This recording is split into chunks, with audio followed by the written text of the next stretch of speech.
There seems to be great confusion among Seventh-day Adventists about the source, timing, and manner of the coming of the final Sunday law that will crown Satan's scheme to take over the world and destroy those faithful to God. This seems strange, as Adventist understanding of the Sunday law development was always a central teaching of our church.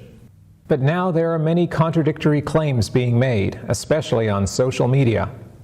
So in this presentation, we will try to break down what we know through inspiration and what is being made up out of blatant speculation. First and foremost, I want to be clear that I will only accept facts supported by inspiration. If a theory about the Sunday law cannot be supported by God's inspired word, then I will reject it. This will limit ideas to only the ones that can be backed up by a clear voice from above. Everything else is human speculation that may or may not be right. Also, to be clear, by inspiration, I mean all inspired messengers from God, both biblical writers and our modern prophet Ellen White, whose authority is the very same as every biblical prophet. In this program, I will reference inspired statements to examine the stage of history in which we find ourselves. I am chiefly going to draw from 3 chapters of great controversy. Chapter 36, The Impending Conflict, is a detailed description of the moral bankruptcy which will bring about the end. Chapter 25, God's Law Immutable, is a general overview of the great conflict between truth and error. Chapter 35, Liberty of Conscience Threatened, shows the true danger from the Catholic Church throughout history and into the future. All are outstanding chapters that I recommend everyone to read entirely. Prophetic Insight has much to say about the anti-God society we live in. The Bible and Spirit of Prophecy describe a world rejecting moral and ethical standards that God established. This leads to ruin and is a perfect description of our modern age. I will only look at one statement since this is obvious to anyone. The Bible is within the reach of all, but there are few who really accept it as the guide of life. Infidelity prevails to an alarming extent, not in the world merely, but in the church. Many have come to deny doctrines which are the very pillars of the Christian faith. The great facts of creation as presented by the inspired writers, the fall of man, the atonement, and the perpetuity of the law of God are practically rejected, either wholly or in part, by a large share of the professedly Christian world. Thousands who pride themselves upon their wisdom and independence regard it as an evidence of weakness to place implicit confidence in the Bible. They think it a proof of superior talent and learning to cavil at the Scriptures and to spiritualize and explain away their most important truths. Great Controversy 583.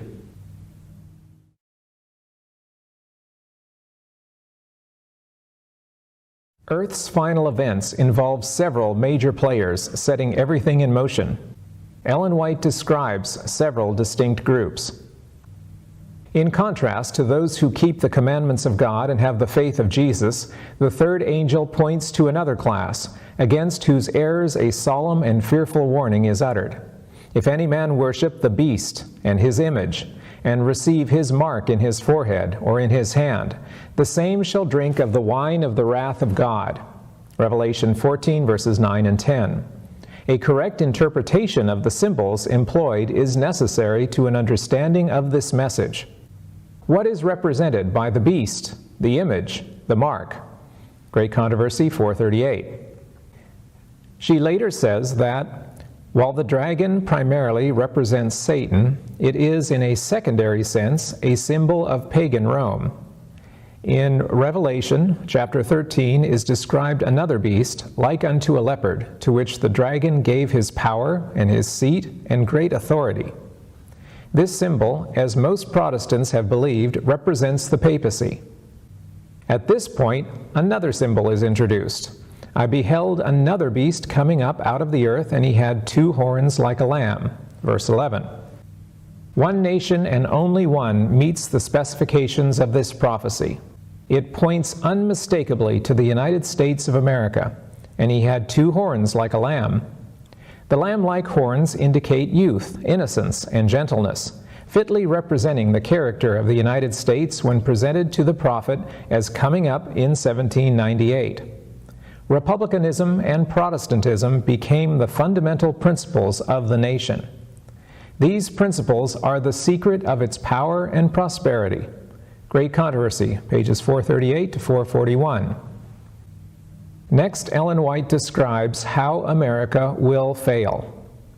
But the beast with lamb-like horns spake as a dragon, and he exerciseth all the power of the first beast before him, and causeth the earth and them which dwell therein to worship the first beast, whose deadly wound was healed, saying to them that dwell on the earth that they should make an image to the beast, which had the wound by a sword and did live.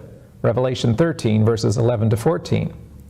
The speaking of the nation is the action of its legislative and judicial authorities. The prediction that it will speak as a dragon and exercise all the power of the first beast plainly foretells a development of the spirit of intolerance and persecution that was manifested by nations represented by the dragon and the leopard-like beast. And the statement that the beast with two horns causeth the earth and them which dwell therein to worship the first beast indicates that the authority of this nation is to be exercised in enforcing some observance which shall be an act of homage to the papacy. Great Controversy 441 to 442. So to be clear, America will make the Sunday law through its legislative and judicial authorities as an act of homage to the papacy. It will originate in America, not Rome.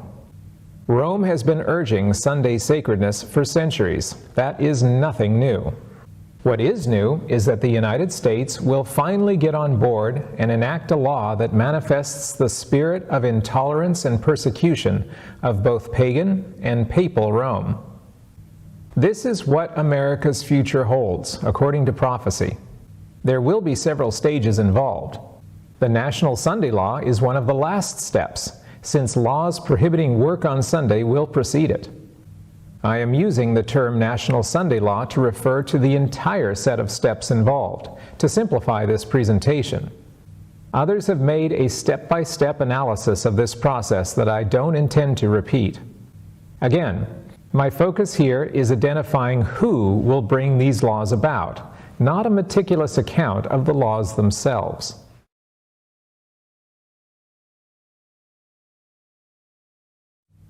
How does all of this fit with current events in our world today? What groups will be responsible for bringing about a national Sunday law? In order to answer this, we need to break down the major players in society today, especially as they relate to America. At the top of the entire chart must be set in stone the main entity that lies behind all efforts to create a false day of worship to which everyone must submit. This, of course, is the papacy, the leadership structure that runs the international Roman Catholic Church in all its many forms. As we know from Scripture and prophecy, Satan has been running this organization for over 1,500 years, and it is his main weapon of force to destroy the faithful throughout history. Since we are told that the papacy never changes, we know that despite all modern innovations and reforms, the papacy remains the enemy of God's people. And it doesn't matter if the current pope is an unpleasant individual or a compassionate one, as this is just window dressing for what really goes on behind the scenes. Everything we discuss in this presentation should be taken as local manifestations of the long-term plans and designs of the man of sin. Rome's potential and reason for success in domination is summarized nicely on pages 572 to 573 of Great Controversy. It, the papacy, is prepared for two classes of mankind, embracing nearly the whole world, those who would be saved by their merits and those who would be saved in their sins. Here is the secret of its power. A day of great intellectual darkness has been shown to be favorable to the success of the papacy. It will yet be demonstrated that a day of great intellectual light is equally favorable for its success. But in case you haven't noticed, we are told that we live in a Christian nation, not a Catholic one. Regardless of the accuracy of this statement as relating to the origins and purpose of America, the point is that Catholicism is not directly in charge of the United States, either in national government or in religious policy. The Catholic Church is well represented among the religions of America, but certainly not the supreme voice among the plurality of voices, both religious and secular. So the Catholic influence must be either indirect or secret in America, with other players taking the lead in changing America into something the papacy can control. I am focusing almost entirely on America because inspiration has told us that the instigation of the end-time events will begin here. As America, the land of religious liberty, shall unite with the papacy in forcing the conscience and compelling men to honor the false Sabbath, the people of every country on the globe will be led to follow her example. Testimonies, Volume 6, page 18. Despite many trends toward Catholic primacy in many parts of the world, we have clear revelation predicting the United States will be the epicenter of apostasy. This makes the papacy's lack of full power here so significant, since we are not interested in how Italy, or Spain, or Brazil will enact a Sunday law. Any understanding of end-time events will have to go through America. Now I am going to make a chart that lists those groups which might be the foolish agents of the papacy we are looking for. I am not going to list every political group out there fighting for power, as most are purely secular that really have no connection to our subject at hand. For example, I am completely excluding any faction of the financial world arguing about taxes, stock market principles, trickle-down economics, social welfare, etc. Likewise, I am omitting issues such as immigration, healthcare, racial injustice, infrastructure, science and technology. Whatever the many views on these types of issues, they are not really a part of Sunday law discussions, as they will all eventually fall into line with whatever precipitates the final events. So my list will only include movements and issues which have potential to be behind the moral decisions we are examining. I am also not going to oversimplify this into a Democrat versus Republican issue. There is no inherent value in either party, as they are both made up of many forces and factions, most of which are generally negative and a few positive. These umbrella groups contain many facets of what we will list, but the parties themselves are not what I am concerned with. Do not take this presentation as a rally to unite with either party, as America will not be saved by either group and will most likely be destroyed by both. Now, on the left of this chart, I will place the following groups and ideas. LGBTQ rights. This movement has grown in power and influence greatly over my lifetime, to the point that now the Supreme Court has established most of their aims, and now all of society is expected to conform to their principles. Climate reform. This faction pushes for laws that will reduce the impact of humanity on our climate, with the stated goal of saving life on Earth. Socialism, globalism. This should be one of the financial aspects that I promise not to include, but this has become a bigger issue than just a way of handling money. Many ideas of wealth control and social management are included in this. When you hear people talking about communists, New World Order, and the elite, this is what is being discussed. Trade unions. United groups who organize and lobby for various things for their members, such as increased wages or work benefits. There are certain unions who could be placed on the right side of this chart, but most of these groups have historically been identified with the left. Now, on the right of this chart, I will place the following groups and ideas. Evangelicals. This is a broad term including many conservative Christian churches who are united only in their goals of achieving moral reform through political power.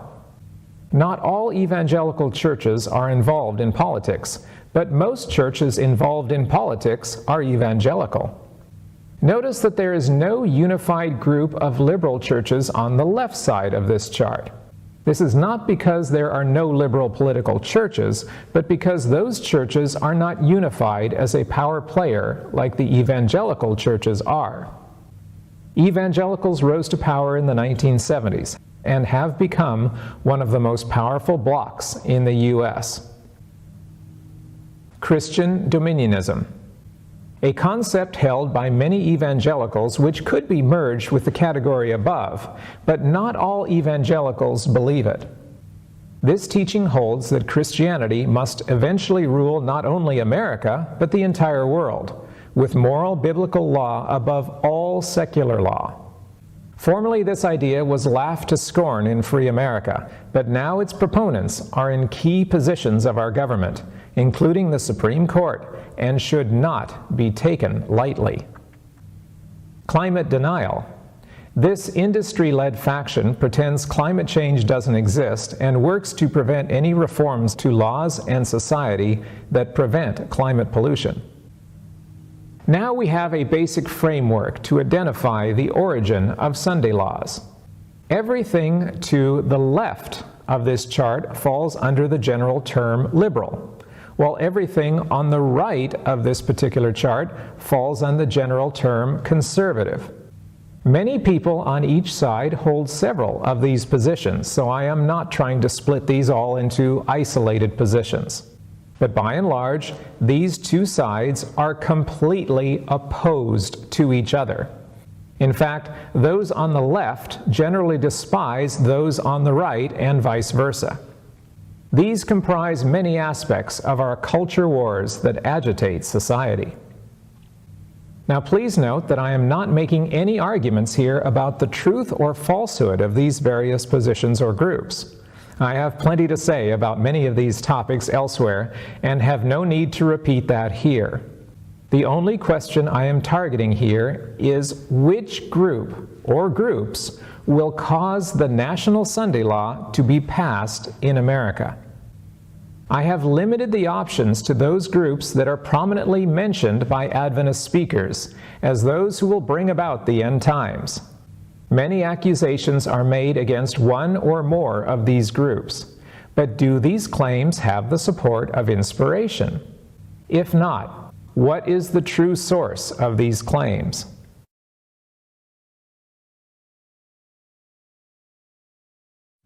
Let's go directly to the information that God chose to give us. But what is the image to the beast, and how is it to be formed? The image is made by the two-horned beast, America, and is an image to the beast, papacy. It is also called an image of the beast. Then to learn what the image is like and how it is to be formed, we must study the characteristics of the beast itself, the papacy. In order for the United States to form an image of the beast, the religious power must so control the civil government that the authority of the state will also be employed by the church to accomplish her own ends. Great Controversy 443. This is one of the most significant sentences we will read. The only way the image to the beast will be formed, the only way, is that the religious power must control the civil government. The church in control of the state will be able to accomplish her own ends. Which church? Not the Catholic Church, as the religious power is an image to the beast, not the beast itself. Fortunately, God did not leave us in doubt on this issue. And now, as in former ages, He has worked through the church to further His designs. The religious organizations of the day have refused to listen to unpopular truths plainly brought to view in the Scriptures, and in combating them they have adopted interpretations and taken positions which have sown broadcast the seeds of skepticism. The teachings of religious leaders have opened the door to infidelity, to spiritualism, and to contempt for God's holy law. And upon these leaders rests a fearful responsibility for the iniquity that exists in the Christian world. Great Controversy 586 to 587. Protestant churches that have followed in the steps of Rome by forming alliances with worldly powers have manifested a similar desire to restrict liberty of conscience.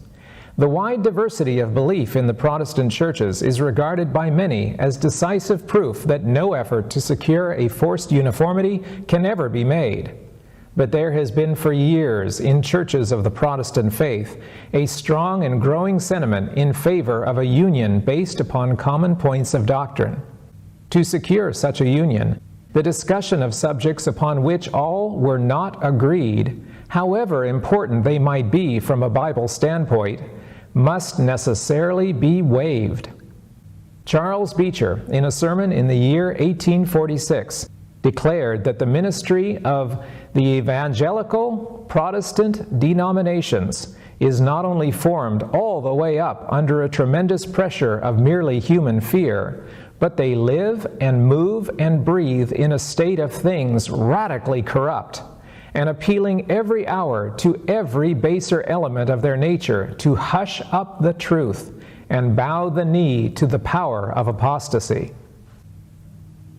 When the leading churches of the United States, uniting upon such points of doctrine as are held by them in common, shall influence the state to enforce their decrees and to sustain their institutions, then Protestant America will have formed an image of the Roman hierarchy, and the infliction of civil penalties upon dissenters will inevitably result. The image to the beast represents that form of apostate Protestantism which will be developed when the Protestant churches shall seek the aid of the civil power for the enforcement of their dogmas. Great Controversy 443 to 445. Could she have been any clearer? Over and over she repeats variations of the same concept. Protestant America, Protestant churches, apostate Protestantism, churches of the Protestant faith, religious organizations of the day, religious leaders, and leading churches. And by far the most amazing, evangelical Protestant denominations. These are the very words used today for one of the foremost powers in American politics. This is not just a smoking gun. This is word-for-word prophecy being fulfilled. One more statement, just to be crystal clear. The Protestants of the United States will be foremost in stretching their hands across the gulf to grasp the hand of spiritualism. They will reach over the abyss to clasp hands with the Roman power.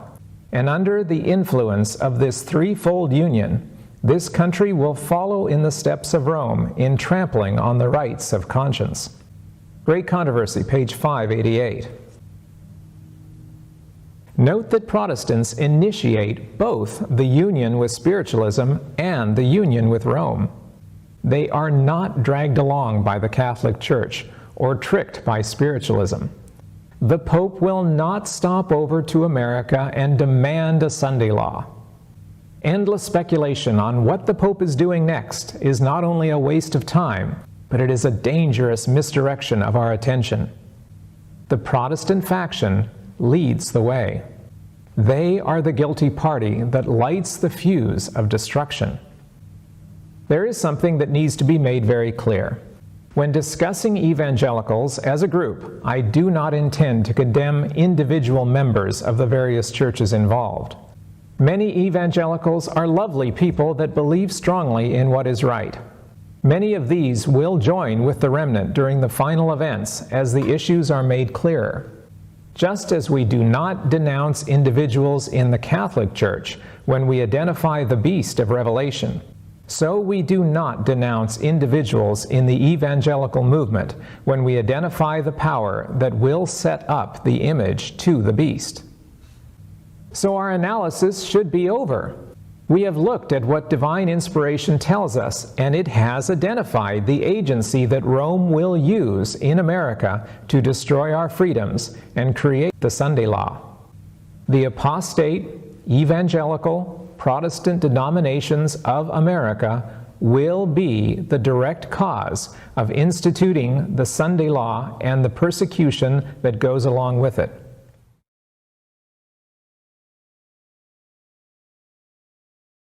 But there is a problem, and you may have already guessed it. How many people that you have listened to recently have correctly identified the evangelicals as the threat we should be most worried about? It seems that we are told to beware everyone and everything except the evangelicals. We are told that they are our spiritual allies in opposing the moral decay and abuses of society. How can they be the enemy?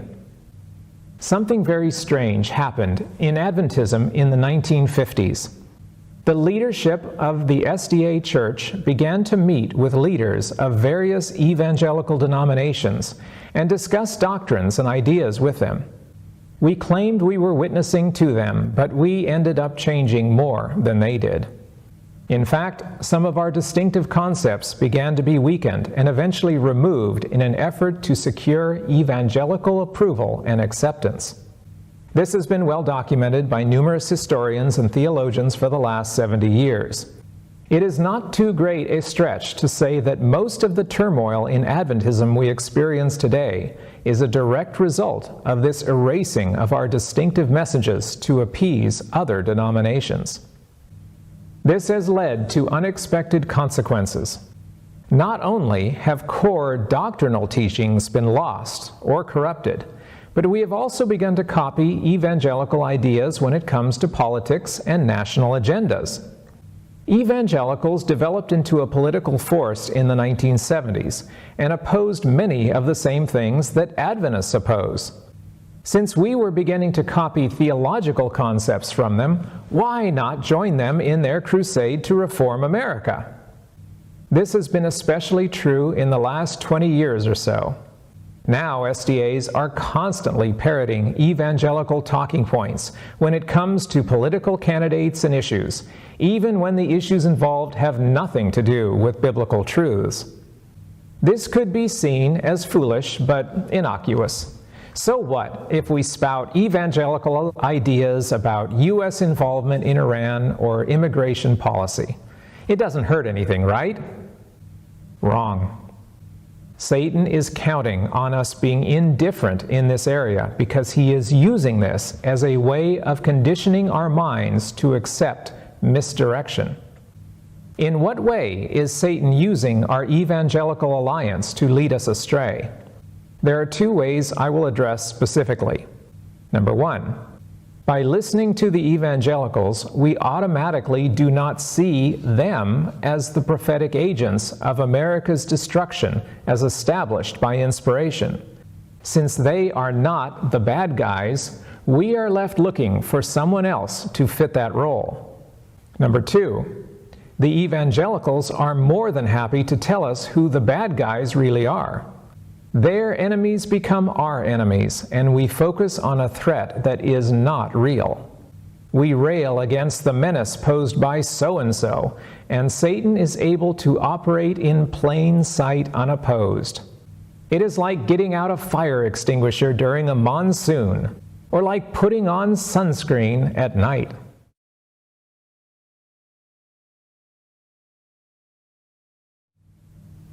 Both points are serious consequences of our ignoring the messages of God given by His prophets to His people. Now let us go back to our chart of players with all of this in mind. We have already seen that on the right side of this chart, both evangelicals and Christian dominionism are culpable in bringing about the Sunday law. In fact, it is one of the underlying goals of the dominionists. So these very obviously must remain on this chart.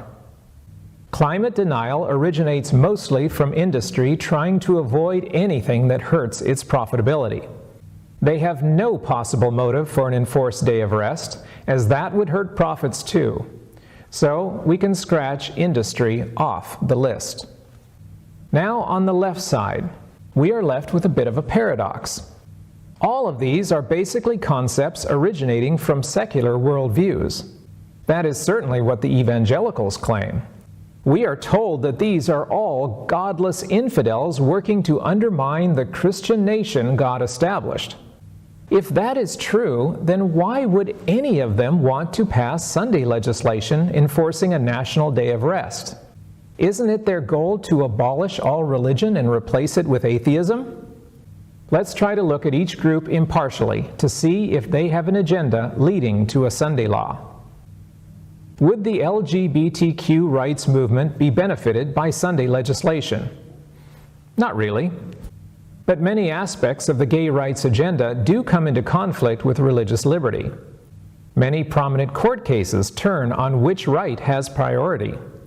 There is a real danger that society could marginalize religious liberty in the name of civil liberty. But this is, of course, the opposite danger from establishing more religious laws such as Sunday laws. There is actually a backlash effect that is relevant to this issue. As society becomes progressively more worldly, it has become and will continue to be more lawless and corrupt. The backlash of the evangelicals to save America will continue to gain traction. Eventually, they will use this political power to reform society through legislation, and that is the direct path to the end. What about labor unions, also called trade unions and confederacies by Ellen White? Just like the LGBTQ community, this group has no overt pro-religious interests and should be easily dismissed from this list, except for one thing. Many SDAs focus on the inspired warnings of danger these groups pose. These warnings talk about the violence unions cause when they don't get their way. It's a warning about staying too long in cities where life is becoming increasingly difficult. As usual, her warnings are very true. But not a single statement in her writings ties the problems caused by unions to Sunday law legislation. Not one. In fact, the opposite is said. These unions are one of the signs of the last days. Men are binding up in bundles, ready to be burned. They, those who join, may be church members, but while they belong to these unions, they cannot possibly keep the commandments of God. For to belong to these unions means to disregard the entire Decalogue. Selected Messages, Volume 2, page 143. Labor unions are not interested in religion. They oppose the principles of the Decalogue. That includes any pretense of keeping Sunday sacred. So again, speakers who claim unions are a direct road to the Sunday law are going beyond inspired writings for their own agendas. The most that could be said is that the methods of these groups will lay the groundwork for force and violence that will bring about the final time of trouble. The trade unions will be one of the agencies that will bring upon this earth a time of trouble such as not been seen since the world began. Selected Messages, Volume 2, page 142. We have actually seen this downward regression in our society. Violent strikes by labor unions have succeeded in getting results, so other causes have decided to use these methods as well. Violence now accompanies many parts of our society, with everyone armed and ready to defend their rights. When we see shattered windows of downtown city shops, or the Confederate battle flag on the U.S. Senate floor for the first time in history, we see Ellen White's labor union statements dramatically coming true. So labor unions set the stage for violence, but do not directly install Sunday laws. How about socialism, globalism? It has many tendrils and could potentially be dangerous to our way of life. But is socialism, globalism really interested in Sunday laws? Look at any socialist, communist country over the last century and show where it has pushed a day of rest for religious reasons. I certainly have never discovered that in history. Quite the opposite. It is mostly based on an atheistic model that wants to destroy all trace of religion from its society. Karl Marx called religion the opiate of the people, and pure communism has tried to eradicate religion from every area it controls. So even though we are opposed to communism, it is very unlikely to bring on a Sunday crisis. It can't be ruled out, though. so let's leave it on the chart for now.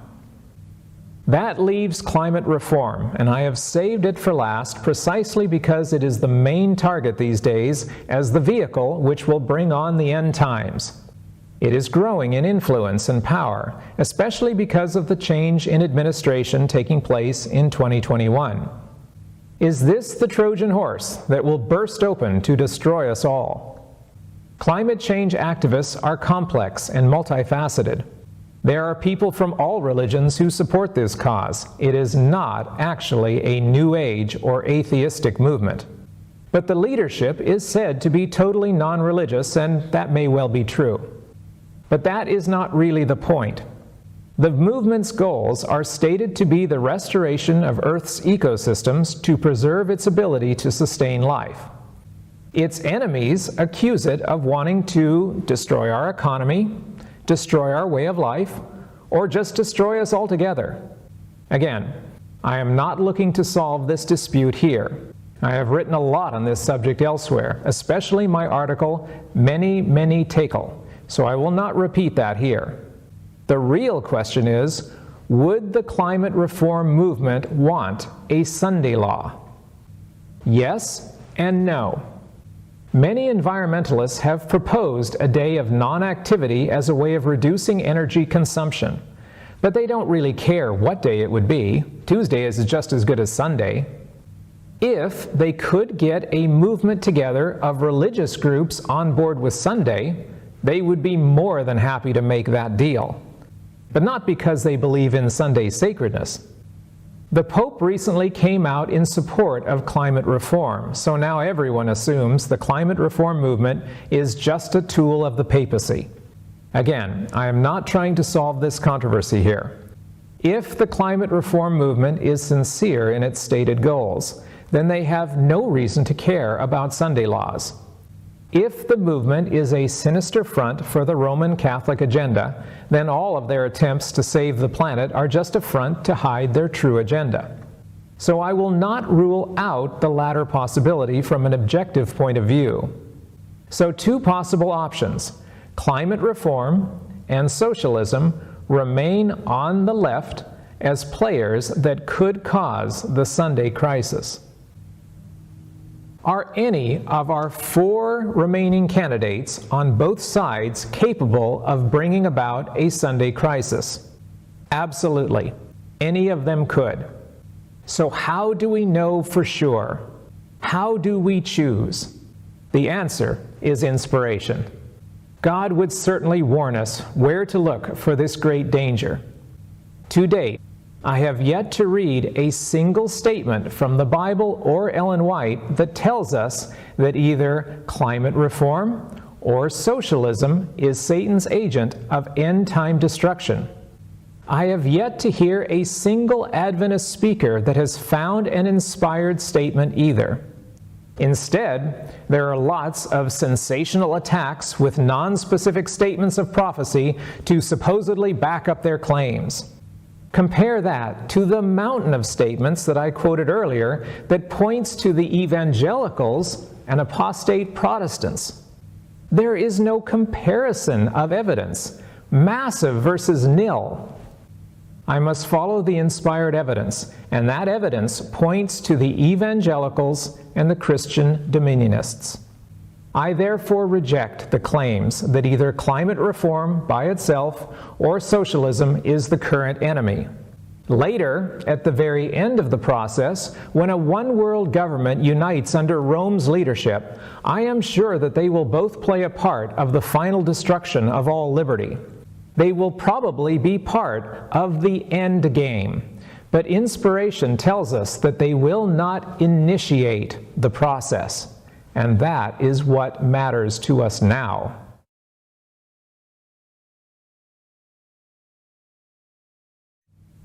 So why is there so much antagonism from SDAs against these groups, since there is no real proof from inspiration? The answer is due to what I discussed earlier, our following the example of the politics of the evangelicals. Evangelicals, as members of the right side of the spectrum, hate everything on the left side of the spectrum. With a few exceptions, evangelicals have rejected climate reform as heresy and socialism as the policy of the devil.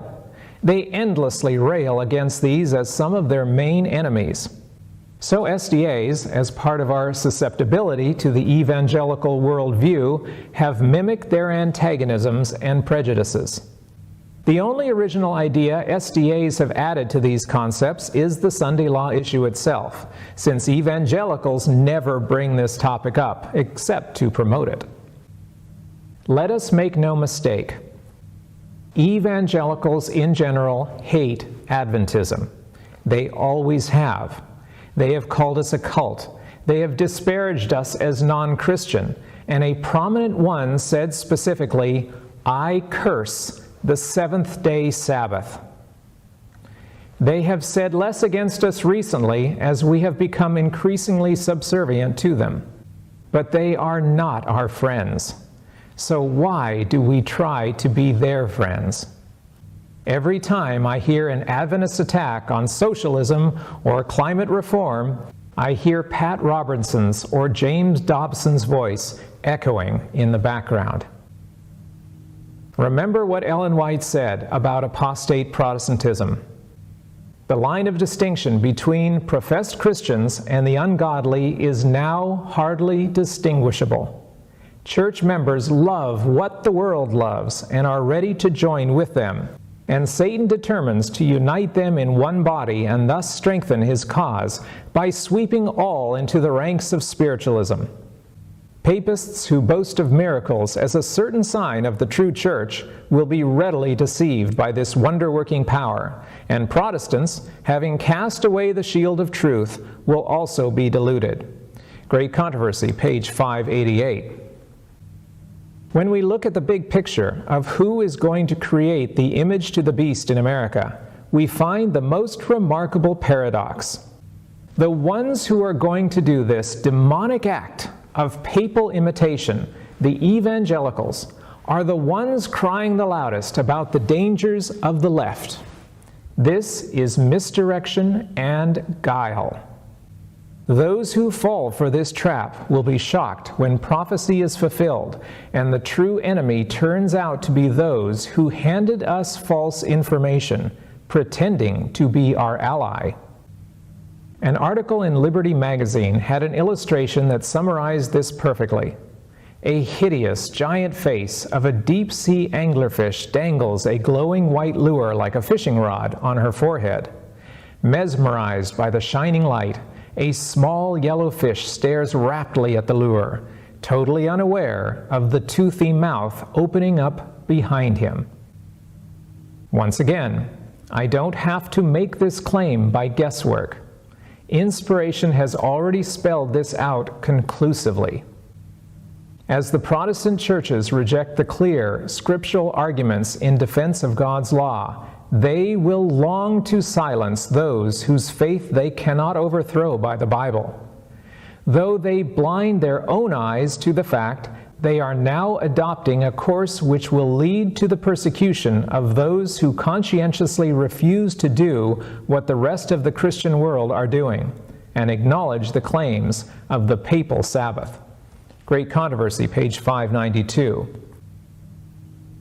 Note that she says these Protestant churches are now adopting a course that will lead to persecution. Given that she wrote this over a century ago, it can hardly be considered something that has yet to occur. Babylon is fallen indeed, and it has been for a long time. She even specifies how the persecution will be carried out. Those who honor the Bible Sabbath will be denounced as enemies of law and order, as breaking down the moral restraints of society, causing anarchy and corruption, and calling down the judgments of God upon the earth. Their conscientious scruples will be pronounced obstinacy, stubbornness, and contempt of authority. They will be accused of disaffection toward the government. In legislative halls and courts of justice, commandment keepers will be misrepresented and condemned. A false coloring will be given to their words. The worst construction will be put upon their motives. Great Controversy, page 592. Lots of interesting points in that statement, but I will only comment on one tidbit. Notice that the faithful in the end of time will be denounced as enemies of law and order. Did you think that this term originated recently? It actually became popular a century ago as a code phrase of white supremacy.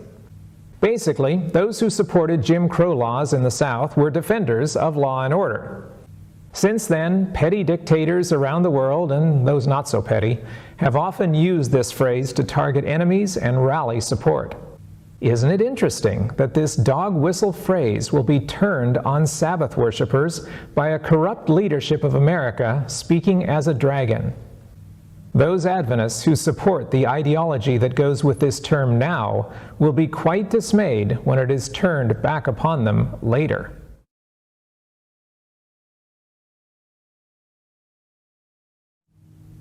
Now I will address one more point that is badly misunderstood by many Adventists: the secret Sunday law.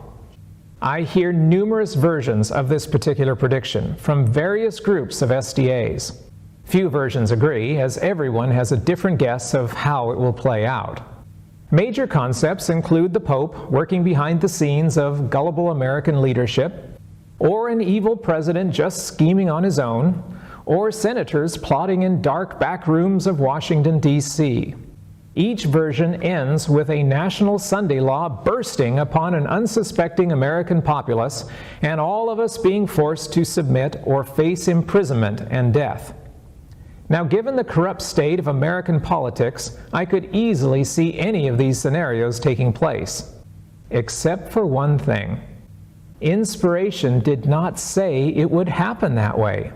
In fact, inspiration says the exact opposite. Please read carefully what the Holy Spirit told us would take place, instead of what modern predictors say. The dignitaries of church and state will unite to bribe, persuade, or compel all classes to honor the Sunday. The lack of divine authority will be supplied by oppressive enactments. Political corruption is destroying love of justice and regard for truth, and even in free America, rulers and legislatures, in order to secure public favor, will yield to the popular demands for a law enforcing Sunday observance. Great Controversy 592. The leaders of church and state will try to bribe, persuade, or compel all classes to honor the Sunday.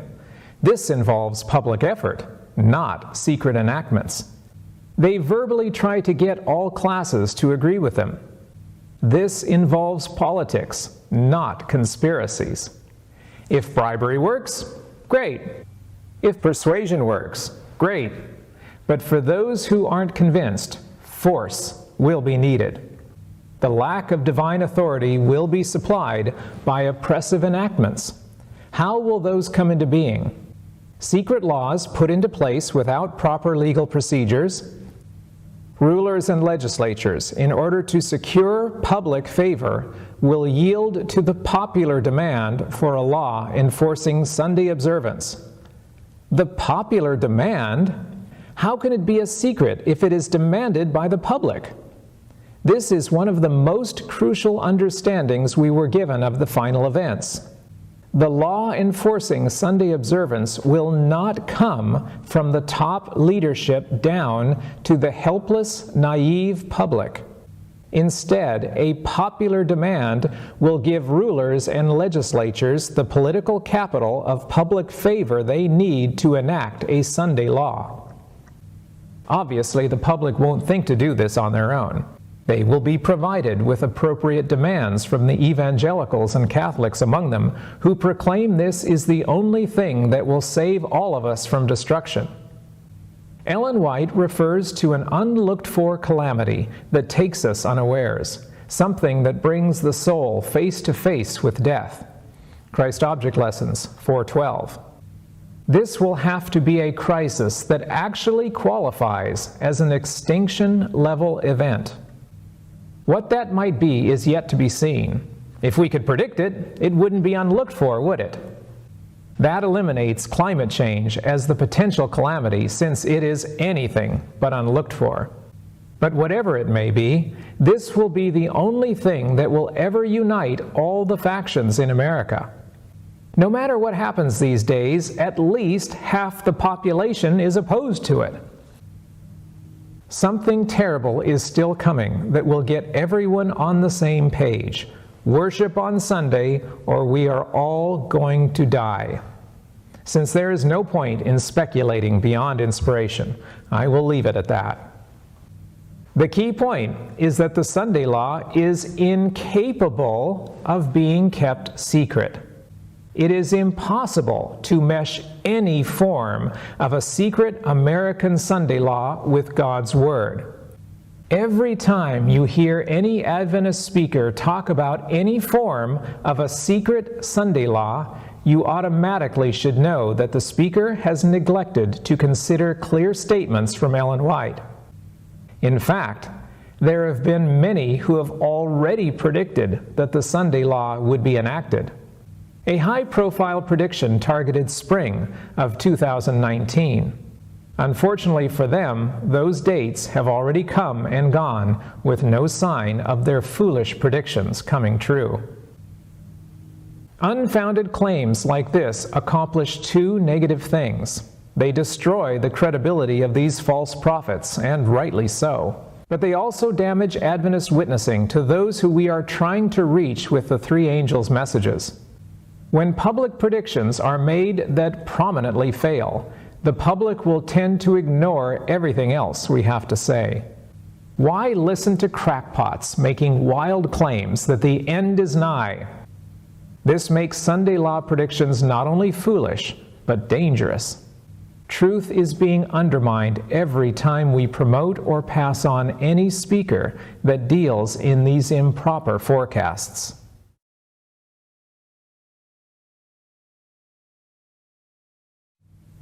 There is a reason claims like this are rising to prominence. There is a tendency among faithful, conservative Adventists to be wary of what has been labeled liberal Adventists. We don't listen to them because they don't believe in what we believe. But a conservative speaker is safe to listen to, right? Not necessarily. Obviously, due to the recent evangelical infiltration into Adventism, a conservative can repeat evangelical errors of theology just as easily as a liberal can. But the reality is that this is not a surprise development. Ellen White predicted this exact problem over 150 years ago. The work which the Church has failed to do in a time of peace and prosperity, she will have to do in a terrible crisis under most discouraging, forbidding circumstances. And at that time, the superficial, conservative class, whose influence has steadily retarded the progress of the work, will renounce the faith and take their stand with its avowed enemies, toward whom their sympathies have long been tending. Testimonies, Volume 5, 463. Now we see her prophecy coming true. A superficial conservative class is focusing on signs and enemies and conspiracies, looking at the outward surface of events and ignoring the real issues of heart preparation and character development. This is dangerous for all of us, as they have retarded the progress of the work, and eventually they will take their stand with its avowed enemies. Right now, many conservative Adventists are sympathizing with the evangelicals, both in theology and politics, and according to inspiration, will eventually join them. I can't begin to count how many times a sincere, faithful, well-meaning Adventist has basically said to me that so-and-so is safe to listen to because he or she is conservative. Unfortunately, if this was ever true, it certainly is no longer true. The standard is not liberal or conservative, but rather if someone is faithful to inspiration. So that's our examination of these critical end-time issues. We have looked at various controversial aspects of how the end will play out and who will initiate key features of the process. I will now restate what I said earlier in this program. I have no wish to drive anyone into the arms of either political party, as they are both bankrupt and dangerous. Where should our loyalty be placed? To a political party? To a country? To a prominent speaker that says really exciting things? To an internet blogger? To a popular conspiracy theory? Honestly, as Seventh-day Adventists, shouldn't our loyalty always be first to the Bible and the spirit of prophecy? Ellen White stated a clear principle when she described the Sabbath or Sunday discussions of the early Adventist movement. And those who did not search the Scriptures for themselves were content to accept conclusions that were in accordance with their desires. Great Controversy 455. As an illustration, I am going to use this laptop to represent the internet and all the writers and speakers who promote their ideas on it. I am going to use this copy of the Spirit of Prophecy to represent the writings of inspiration that God has chosen to reveal to His followers. These two sources of information are mostly incompatible. So you are faced with a choice. Which of these two is going to be your most important source of truth? Which is most vital? You can't just flippantly say inspiration if you are believing and repeating the false views rampant on the internet. If you accept or promote secret Sunday laws, you are placing the internet above inspiration. If you accept or promote dates for Sunday laws, you are placing the internet above inspiration. If you accept or promote sources of Sunday laws from anywhere other than apostate Protestantism, you are placing the internet above inspiration. Please don't place the internet above inspiration. We must limit our presentations to what we can support by inspiration. Speculation has no place in the three angels' messages. Every time we say anything that is either contradicted or unsupported by clear testimonies, we dilute or destroy the purity of our end-time witness. If you can prove a claim by clear statements of prophetic messengers, then by all means promote it boldly. But if your source is so-and-so who works inside such and such an organization and has exciting information to share about what only they know, then you are officially putting inspiration into the secondary position. Never substitute conspiracies or political grudges for actual testimony from heaven. If the internet is placed above inspiration, the messages produced are utterly doomed. Now that we have examined the big picture of who will bring about the Sunday law, let's look once more at a quotation that we read earlier. In order for the United States to form an image of the beast, the religious power must so control the civil government that the authority of the state will also be employed by the church to accomplish her own ends. Great Controversy 443. Doesn't that put everything we have looked at into crystal clear perspective? The only way this will happen is by the apostate evangelical churches taking control of our government.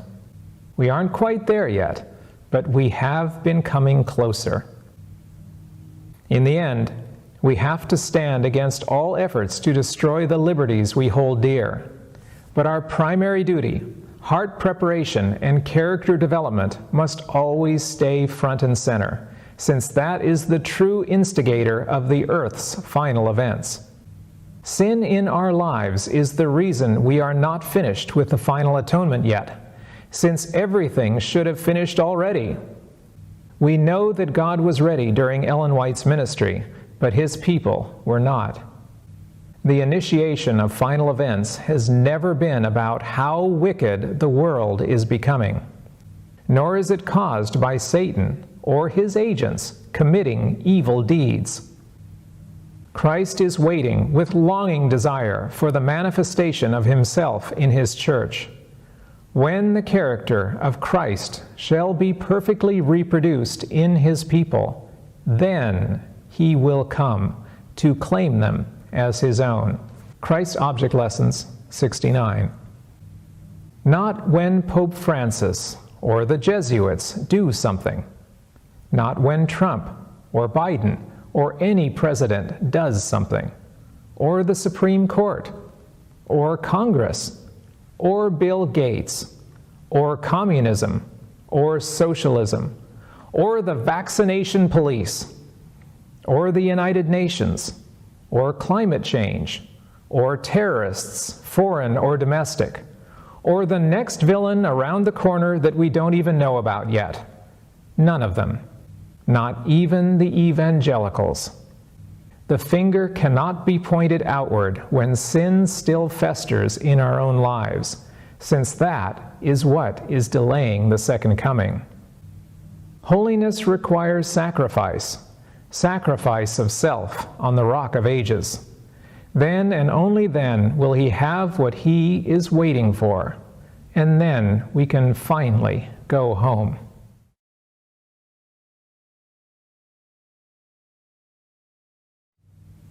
For those who have skipped through parts of this presentation on YouTube, and you know who you are, I will restate the most important points that we have confirmed through inspired messages from God. 1. The papacy is the enemy, always, and not to be trusted. 2. The evangelical Protestant movement in America is apostate, the ally of the papacy, and will set up the image to the beast. They are the enemy now, and not to be trusted. 3. Socialism and the climate reform movement may or may not be dangerous, but inspiration has told us nothing about them initiating the final crisis. Globalists will not succeed in their goals until the very end, when everything else important has already happened in America. 4. There will be no secret Sunday law in America. 5. The final desperate generation will demand the Sunday law from their leaders, rather than having it forced upon them unwillingly. 6. To be a conservative Adventist is inherently no safer than to be a liberal Adventist. Beware the superficial conservative class. 7. Agents of evil will not initiate the events leading up to the second coming. Christ is waiting for us to surrender our hearts and reflect his character. We live in momentous and dangerous times. With information overload a constant menace, we have to step back and focus on what is real and faithful. There is so much confusion and contradiction from so many voices that the only safe course is to tune out the noise and only allow God's word to be allowed to speak. If we do that, we can avoid being swept away by the random theories of men.